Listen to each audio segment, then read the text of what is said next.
গৈছিলোঁ ডিব্ৰুগড়লৈ আৰু ডিব্ৰুগড়ৰ পৰা ঘূৰি আহি দেখোঁ যে মোৰ গাড়ীৰ পিছ চকাটো পাংচাৰ হ'ল আৰু পাংচাৰ হোৱা চকাটো কিদৰে সলনি কৰিব পাৰি আহক আমি সকলোৱে চাওঁ হওক।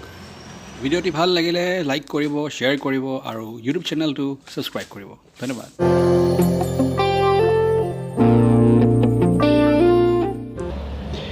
এয়া আপোনালোকে চাব পাৰে এই চকাৰ অৱস্থাটো এইটো।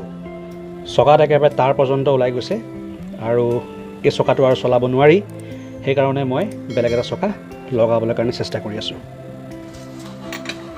আমি যদি গাড়ী এখন ক্ৰয় কৰোঁ তেনেহ'লে আমাৰ গাড়ীখন যদি পাংচাৰ হয়, গাড়ীৰ চকাটো আমি কিদৰে খুলিব লাগে আৰু খুলি স্পেয়াৰ হুইলটো কিদৰে আমি লগাব লাগে সেই বিষয়টো আমি জানি থোৱাটো অতি প্ৰয়োজন।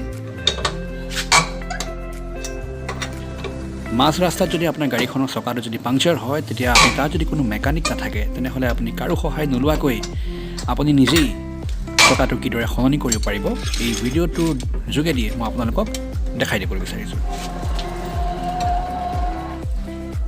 আপুনি যদি মোৰ এই ভিডিঅ'টো চাই আছে তেনেহ'লে অনুৰোধ কৰিছোঁ, অনুগ্ৰহ কৰি আপুনি এই ভিডিঅ'টো এবাৰ শ্বেয়াৰ কৰি দিব, যাতে এই ভিডিঅ'টোৰ যোগেদি যিসকলে নাজানে চকা কেনেকৈ সলনি কৰে তেওঁলোকৰ কাৰণে সুবিধা হ'ব। লগতে অনুৰোধ কৰিছোঁ আপোনালোকে ইউটিউবত গৈ চাৰ্চ কৰিব গিলবাৰ্ট চাৰ্ভাৰ্ছ ব্লগছ। মোৰ ইউটিউব চেনেলটো আপোনালোকে অনুগ্ৰহ কৰি এবাৰ ছাবস্ক্ৰাইব কৰি ল'ব। চকা খুলিবলৈ কোনো ডাঙৰ কথা নহয়, একেবাৰে সহজ কথা হয়।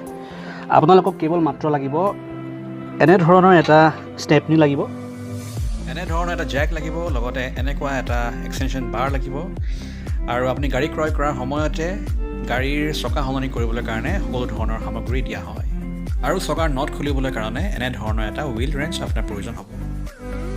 মোৰ চকা খোলা হৈ গ'ল, এতিয়া বেলেগ এটা চকা কিদৰে লগাওঁ চাওঁ হওক। মোৰ গাড়ীত এটা স্পেয়াৰ হুইল আছে, মই সেইটো এতিয়া লগাবলৈ কাৰণে যত্ন কৰিম।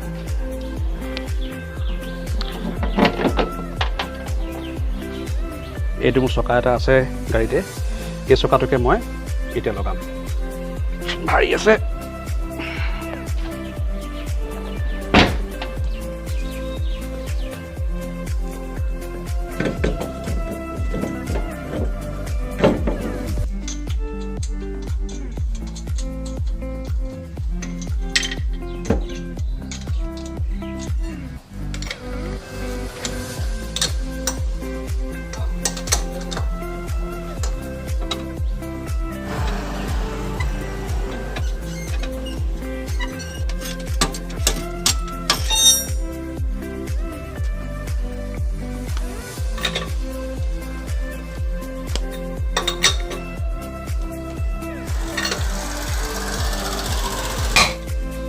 তেনেহ'লে আজিলৈ এৰিছোঁ, পুনৰ লগ হ'ম নতুন এটা ভিডিঅ' লৈ।